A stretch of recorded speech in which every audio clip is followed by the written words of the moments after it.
Hello everyone, my name is Joe and welcome to another edition of Joe's Technology. This is the first in my series for another PC build. In this case I'm building a transcoding computer that will be dedicated to nothing but transcoding video.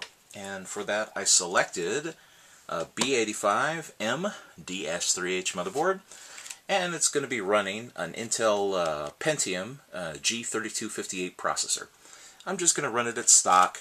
So I'll use the stock cooler. This will probably be the only time you see me build a system that uses a stock cooler, because I have no plans to overclock it. This computer's just going to sit in the corner and transcode videos and upload them to YouTube day and night.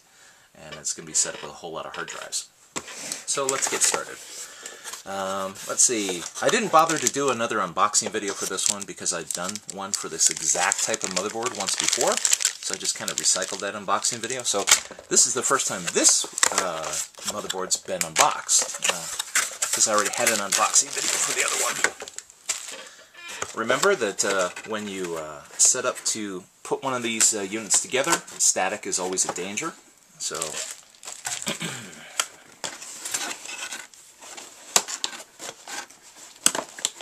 let me just get this out of the way. I like to just use the board itself rather than put it on the bag. Sometimes, depending on which bag it comes in, the bags themselves may have metallic elements on them. This is designed to conduct electricity around the sensitive electronic components contained within the anti-static bag. So you could actually short things out by putting them on top of the anti-static bag, depending on how it's composed. So here we go. So out comes our brand new B85M DS3H. Try to say that 3 times fast. What attracted me to this board for this particular build is that since my focus is to be able to have lots of hard drives so that this thing can store lots of raw video, raw video takes up a lot of space. Once it's transcoded into H.264, which is my preferred format for uploading, it's a lot smaller, but I need space in order to buffer. So I need to be able to have plenty of room for large videos, and this particular board has lots of, here I should turn this around, SATA connectors. In fact, it has, this particular board from Gigabyte features 6 SATA 3 connectors, which operate at 6 gigabits, and 2 SATA 2 connectors, which operate at 3 gigabits. So potentially I could jam 8 drives in here. I have no plans on wasting one of these connectors with a optical drive, because this computer will get everything from the network. In fact, when I load the operating system, I'll just load it from a flash drive. This has Linux Mint on it, so that's going to be the operating system of choice for this computer. So I just stick in my USB, boot it up, install Linux, and this machine is off to the races and ready to go. And I have a physical switch. I'm not going to bother to connect this wirelessly. Oh, it would basically be a storm of broadcasts if this thing was a Wi-Fi device. So it'll just plug physically into my network and transfer all of its data that way. Alright, let's get started. So in the middle we have the protective cover that protects where the processor would go. So you just press down here, and the little latch releases. Once that's open, you can take the cover off. Whoops. See, the cover pops up like that. You want to hold on to this, by the way. If for whatever reason you test out your motherboard and it turns out that it doesn't work, you'll need this protective cover in order to RMA it. That is Return Merchandise Authorization. So in order to return the board, you have to return it with everything that comes with it. So don't throw this away, just in case you have any problems. I've been lucky. I've never had a problem with Gigabyte, and I've never had to return anything from them. But I keep all this stuff anyways, just in case. When we look at our processor, the processor itself, as an LGA 1150, it has notches that are in it, and as we open this up, it may be hard to see, but there are 2 little notches here that correspond to the notches in the processor. There's also a little gold arrow down here in the corner, which indicates pin 1, and there will be a corresponding marker on the motherboard. Remember, the motherboard has pins here. Don't touch these.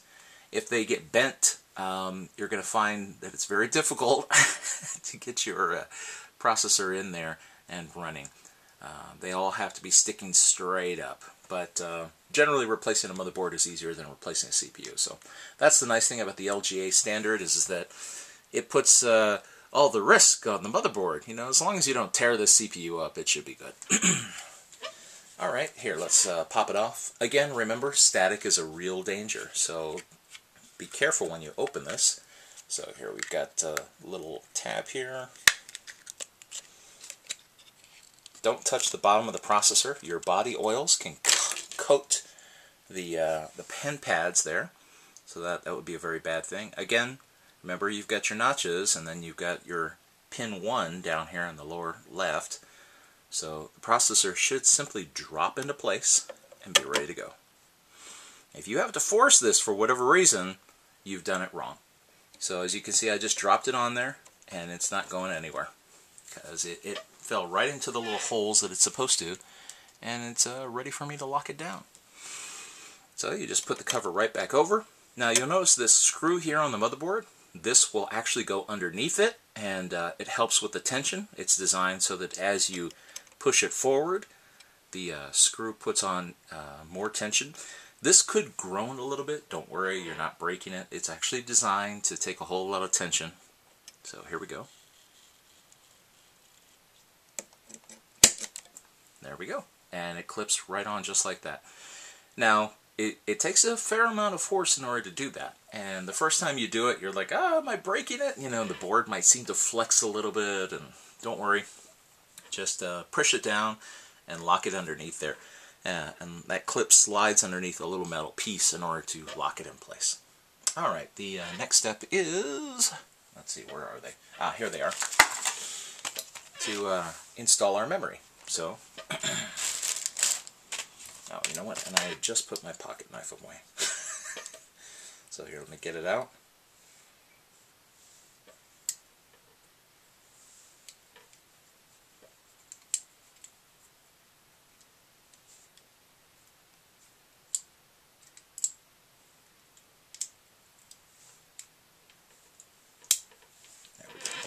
Took a little second to lock it in place. Alright, Corsair likes these simple packages. As you can see, it's, this is what you might find on the shelf at a store. So there's a single piece of plastic that's covering this, and so if you just kind of cut through it, then it should peel right apart. So let me just get it started.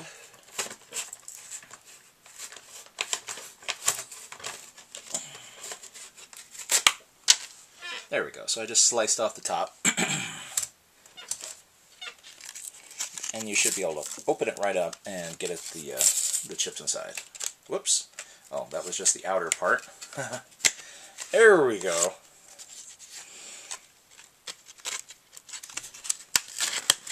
I guess Corsair has a little information, a little packet inside here. Warning, don't eat, or something like that. Don't lick. You want to look on your motherboard whenever you get one to see how they're marked. Whoops, it's kind of hard to see here. So at the top here, it shows DIM 1, DIM 3, DIM 2, DIM 4. And the reason it's marked that way is that these banks are in pairs. So I bought 2 chips so that I could take advantage of the dual channel memory ability of this processor. Since 1 and 2 are marked as gray, and 3 or 4 is marked as black, I know which ones are paired. So that's where I'll go ahead and put my chips. Okay, I guess those are all open on this side.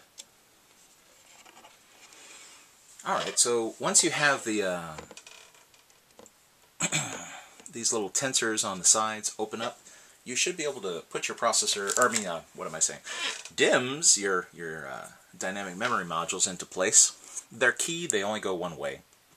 So you'll see there's a notch. It only fits a single way. If you put it in wrong, it won't go down.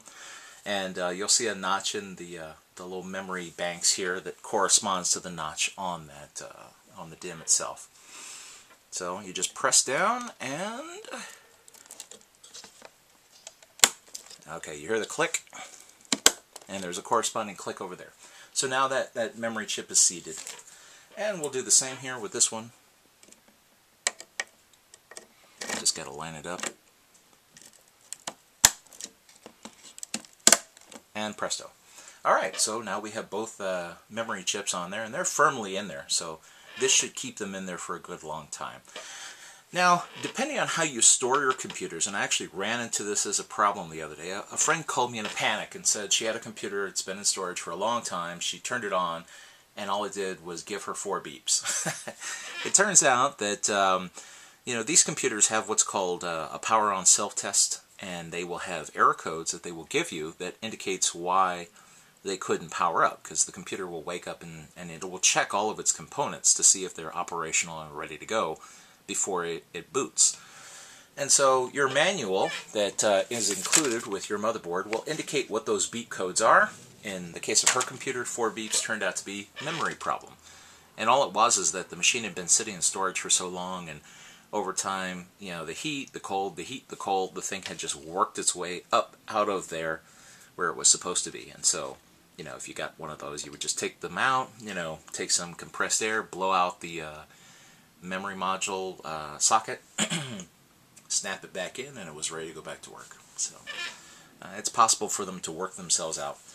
Alright, so now with the memory in place and the CPU in place, it's time to put on our CPU cooler. And like I said, this is probably the only time you'll ever see me use the stock cooler.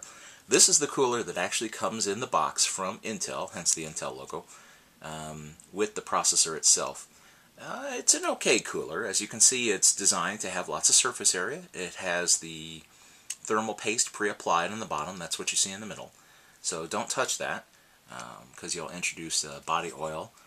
And it'll spread out by itself. It's already been pre-applied by the manufacturer. And we have all these metal vanes here, which are, you know, to be a radiator, to give it lots of surface area to dissipate heat. And then a little fan that sits on the top.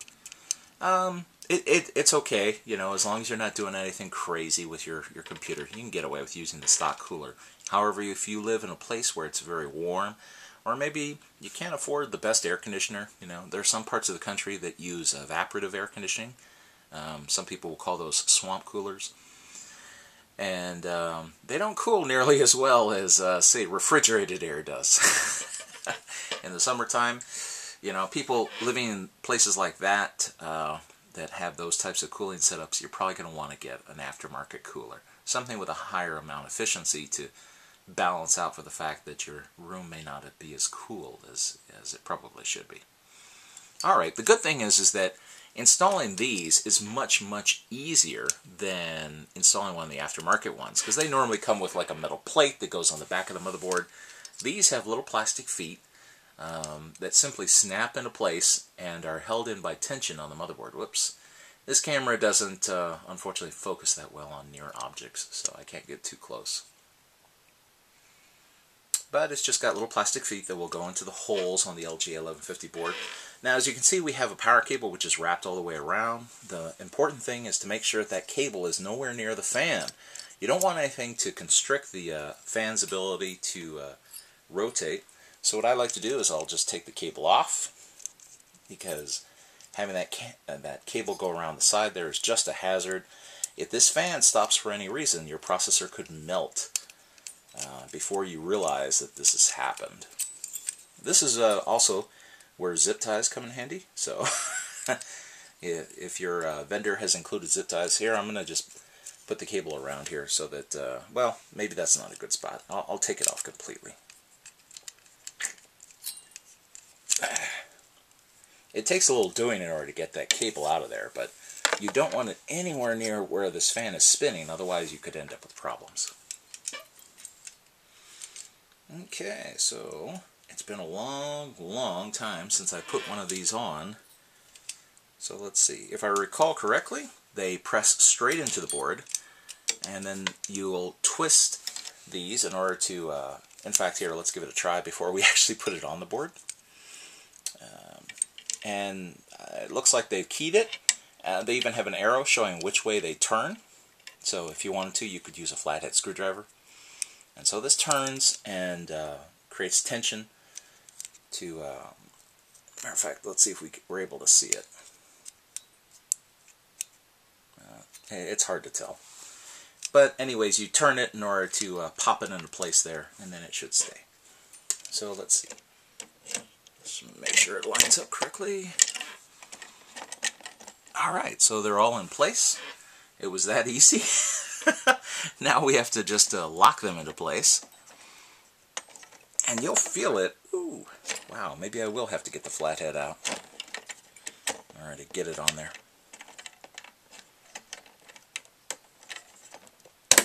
Oh, there we go. Got to press it on. I forgot. It's been a while. Alright, so you can hear that where the little plastic teeth are locking into place. Now, here, let's get a flathead.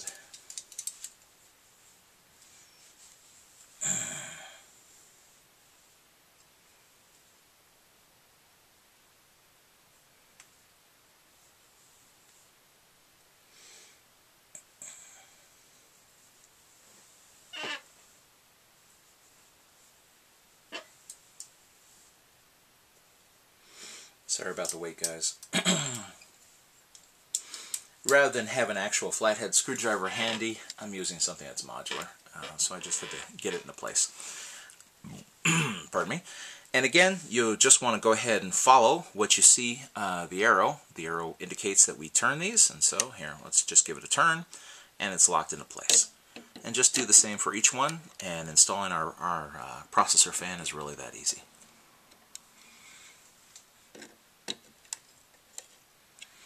Okay, so now the CPU fan is locked into place. In fact, and see here, you can see the little teeth sticking out the back. So the teeth are out the back side. By turning it, we've locked them into place. This cable here, by the way, plugs into the CPU power supply, or CPU fan power supply, I should say, which is actually located on the motherboard. It's keyed. You'll see this little key here, so it only goes on a certain way, and there's a little tooth that sticks out that fits into that, so you can't put this in backwards. Again, if you have to force it, you're doing it wrong.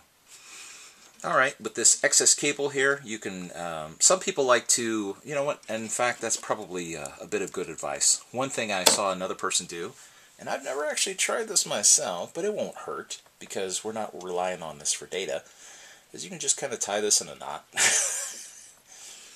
So here I have it just in a loose knot. This takes up the extra space here.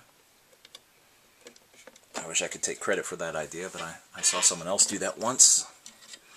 And presto, now the cable's up and out of the way. I didn't even have to use a zip tie, and we're ready to mount our fan in our case. You know what? In fact, you can even hook it on here so that it can't get away. So that no matter what. Oh, this button cell, by the way, this is what maintains the memory for the system on the motherboard. So if that ever fails, you'll have to get another one. Your local battery or electronics store should be able to have one. It's rare. They should be good for several years. Alright, so let's see about moving this into a case.